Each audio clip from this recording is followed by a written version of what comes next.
Russian TV channel पर कुछ दिन पहले एक 1.5 घंटे का इंटरव्यू एक ऐसी औरत से लिया गया जो कि मुसलसल कई सालों से काले जादू की प्रैक्टिस करती है। वो अपने इस काम में माहिर है। जब इंटरव्यूअर ने इसे सवाल किया कि क्या आपके साथ भी कभी ऐसा हुआ है कि किसी शख्स पर चाह कर भी आप जादू ना कर सकी हो या फिर इसमें आपको इंतहाई मुश्किल हुई हो, तो इसका जवाब क्या था ये जानकर आप भी हैरान रह जाएंगे और आपको मुसलमान होने पर फख्र होगा कि बेशक अल्लाह का अपने पैगंबर पर उतारा गया एक एक पैगाम बिल्कुल हक और सच है, जिसमें शक की कोई गुंजाइश नहीं। क्योंकि इसका कहना था कि जी हाँ, दुनिया के अंदर सिर्फ प्रैक्टिसिंग मुसलमान ही हैं जिन पर चाह कर भी मैं जादू नहीं कर पाती, क्योंकि ये ऐसे लोग हैं जिनकी सोच, इनका जिस्म, इनकी रूह सब पाक है। वो 5 वक्त की नमाज पढ़ के अपने रब के साथ हमेशा राब्ते के अंदर रहते हैं। इसीलिए मैं जब भी इन पर जादू करने की कोशिश करती हूँ कि शयातीन के जरिए इनके दिमाग पर कब्जा कर सकूं, तो कोई अनजानी सी ताकत का हल्का या कोई डोम इनके पास हर वक्त मौजूद मुझे ऐसा करने से रोकता है और मेरे लिए इस काम को इंतहाई मुश्किल बना देता है कि एक पाक जिस्म के अंदर मेरे भेजे हुए खबीफ जिन्नात या शयातीन इस जिस्म पर हमला कर सकें। Absolutely. When faced with various religions, it is very difficult to influence Muslims. They are in a constant connection with the egregore. They do namaz every day and read prayers on a daily basis. They are constantly under some kind of a dome, so it is very difficult to influence them. When you start impacting a person, he begins to address in a prayer. Indeed, many of them are very different from those who come to church only when everything is bad in their life. They come to pray and then for 5 years they forget about God, some canons, and so on.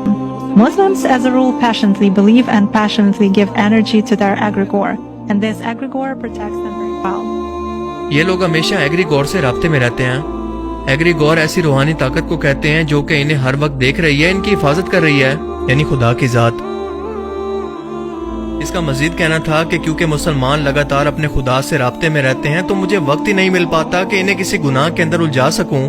ये लोग इन लोगों से बिल्कुल मुख्तलिफ हैं जो कि हफ्ते में एक बार चर्च आकर अगले 5 साल बाद दोबारा वहां पर चक्कर लगाते हैं, क्योंकि मुसलमान हर वक्त अपनी दुआ की सूरत में एक एनर्जी अपने रब के पास पहुंचाते रहते हैं और बदले में इनका खुदा ना सिर्फ इनकी दुआओं को सुनता है बल्कि इनकी हिफाजत भी करता है और इनकी दुआओं का जवाब भी देता है। इसीलिए इनके दिमागों पर कब्जा करना इंतहाई मुश्किल है। इंटरव्यूअर ने अगला सवाल किया कि क्या तुम्हें लगता है कि इनका खुदा मेहरबान और अच्छा है? इसका जवाब था कि जाहिर है कि मेरे लिए तो नहीं, पर इनके लिए हाँ बिल्कुल है, क्योंकि मैं जब भी इन लोगों पर असर अंदाज होने की कोशिश करती हूँ तो कोई चीज मुझे बाहर लाकर फेंक देती है। मैं किसी भी शख्स को इमेजिन या तस्वुर करके शयातीन की मदद से इसके दिमाग पर कब्जा कर सकती हूँ, मगर जब भी किसी प्रैक्टिसिंग मुस्लिम की बारी आती है उसका तस्वुर ऑटोमेटिकली मेरे दिमाग से मिटा दिया जाता है। मैं नहीं जानती कि कैसे, और ये बात साबित करती है कि वो शख्स किसी की हिफाजत में है। इंटरव्यूअर ने कहा कि क्या ऐसा सिर्फ मुसलमानों के केस में ही होता है? इसने जवाब दिया कि हाँ, मेरे साथ तो ऐसा ही होता है। अल्लाह अकबर। ये अल्फाज एक गैर मुस्लिम जादूगरनी के हैं, किसी मुसलमान के नहीं। जब अल्लाह पाक कुरान करीम के अंदर फरमाता है कि हमने जिन और इंसान को अपनी इबादत के लिए पैदा किया और जो भी अल्लाह की इबादत करके इसका कुर्ब हासिल करता है, अल्लाह ताला इसकी हिफाजत पर फरिश्तों को मामूर कर देता है और अल्लाह ताला तुम्हारी दुआओं को सुनता है और अपनी रहमतें तुम पर नाजिल करता है जो कि शयातीन से तुम्हारी हिफाजत करती हैं। तो गैर मुस्लिम और एथियस्ट ये सवाल करते हैं कि साइंस क्योंकि इन चीजों का फिजिकल वजूद साबित नहीं कर सकती, लिहाजा हम इसे नहीं मानते। ये वो कमअकल लोग हैं जो कि मानते हैं कि इनका फिजिकल जिस्म मौजूद है, पर इसके साथ साथ इनका कोई सॉफ्टवेयर भी मौजूद है जो कि जिस्म को चला रहा है, यानी कि रूह। ये मानते हैं कि इनका दिमाग तो मौजूद है, पर इसके साथ साथ इस दिमाग के अंदर सोच भी मौजूद है, इसे हम देख नहीं सकते। ये मानते हैं कि ग्रेविटी भी मौजूद है, इलेक्ट्रोमैग्नेटिक फोर्स या रेडिएशन वगैरह सब मौजूद हैं जो कि हमारे इस फिजिकल वर्ल्ड के अंदर मौजूद हैं, पर इन्हें इंसानी आंखों से देखना मुमकिन नहीं। ये मानते हैं कि इंसान के अंदर गुस्सा, जेलसी, खुशी, ये सब फीलिंग्स मौजूद हैं जिन्हें देखना मुमकिन नहीं और ना ही साबित करना मुमकिन है। लेकिन फिर भी इन सब अनदेखी चीजों पर यकीन रखते हैं। सिर्फ यकीन नहीं करते तो सिर्फ उन बातों पर जो कि कुरान में या इस्लामी तालीमात के अंदर बयान की गई हैं। इससे बड़ी मुनाफकत भला क्या हो सकती है? क्योंकि अगर इनका स्टैंडर्ड एक ही है तो इन सब ना नजर आने वाली चीजों का फिजिकल वजूद पहले साबित करें और उसके बाद उस पर यकीन रखें। अल्लाह ने इस दुनिया के अंदर कुछ मेटाफिजिकल कानून ऐसे रखे हैं जिन्हें ना इंसानी आंखें देख सकती हैं और ना ही इंसानी दिमाग समझ सकते हैं। अपनी फील्ड में माहिर शख्स ही अपने प्रोफेशन के बारे में हकीकत बयान कर सकता है, तो क्या इस रशियन जादूगरनी का इंटरव्यू ये साबित करने के लिए काफी नहीं कि नमाज दिन में 5 मरतबा क्यों फर्ज की गई? क्या इसलिए नहीं कि इंसान अपने खालिक के मजीद करीब हो सके और ये नमाज इंसान को बेहयाई, बुराई से रोके और शैतानों से जो कि गुनाहों के लिए इंसानों के दिलों में वसवसे डालते हैं, इनसे बचा कर रखे।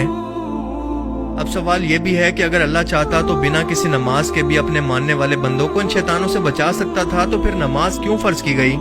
تو اس کا جواب ہمیں سورہ ہجر کی آیت 39 کے اندر ملتا ہے کہ جب شیطان نے اللہ کو چیلنج کیا اور اس نے کہا کہ پروردگار جیسا تو نے مجھے رستے سے الگ کیا ہے، میں بھی زمین کے لوگوں کے لیے گناہوں کو ان کی نظروں میں آراستہ کر کے دکھاؤں گا اور ان سب کو بہکاؤں گا، لیکن ان میں جو تیرے مخلص بندے ہیں ان پر قابو پانا میرے لیے انتہائی مشکل ہے۔ کیا یہ قرآن کے وہی الفاظ نہیں جو کہ یہ جادوگرنی اپنے انٹرویو میں دہرا رہی ہے؟ اس کے بعد اللہ پاک مزید فرماتا ہے کہ مجھ تک پہنچنے کا یہی سیدھا راستہ ہے، جو میرے مخلص نیک بندے ہیں ان پر تجھے کوئی اختیار نہیں کہ تو ان کو گناہوں میں ڈال سکے، ہاں مگر گمراہوں میں سے لوگ تیرے پیچھے چل پڑیں گے اور ان سب کے وعدے کی جگہ جہنم ہے۔ یعنی شیطان کا یہ وعدہ تھا کہ وہ انسانوں کو قیامت تک اپنی شیطانی فوج سے بہکائے گا اور اس کے بہکاوے میں وہی شخص آئے گا جو کہ ناپاکی، بے حیائی اور گناہوں میں ڈوبا رہے گا، پھر چاہے وہ مسلمان ہی کیوں نہ ہو، کیونکہ اس جادوگرنی نے بھی بالکل یہی الفاظ استعمال کیے کہ پریکٹسنگ مسلم، یعنی نام کے نہیں بلکہ دین پر عمل کرنے والے مسلمان اس سے بچے رہتے ہیں۔ قرآن کریم میں ایک بار نہیں بلکہ اسی سے ملتے جلتے الفاظ سورہ الاعراف کی آیت 14 کے اندر کچھ اس طرح سے بیان ہوتے ہیں کہ اس نے یعنی شیطان نے اللہ سے کہا کہ مجھے اس دن تک کی مہلت عطا فرما جس دن لوگ قبروں سے اٹھائے جائیں گے، یعنی قیامت تک۔ اللہ نے فرمایا کہ اچھا جا، تجھ کو مہلت دی۔ پھر شیطان نے کہا کہ تو نے تو مجھے معلوم کیا ہے، میں تیرے سیدھے راستے پر ان لوگوں کو بھی گمراہ کرنے کے لیے بیٹھوں گا، پھر ان کے آگے سے، پیچھے سے، دائیں طرف سے اور بائیں طرف سے، یعنی چاروں طرف سے ان پر حملہ کرتا رہوں گا اور تو ان میں سے زیادہ تر کو شکر گزار نہیں پائے گا۔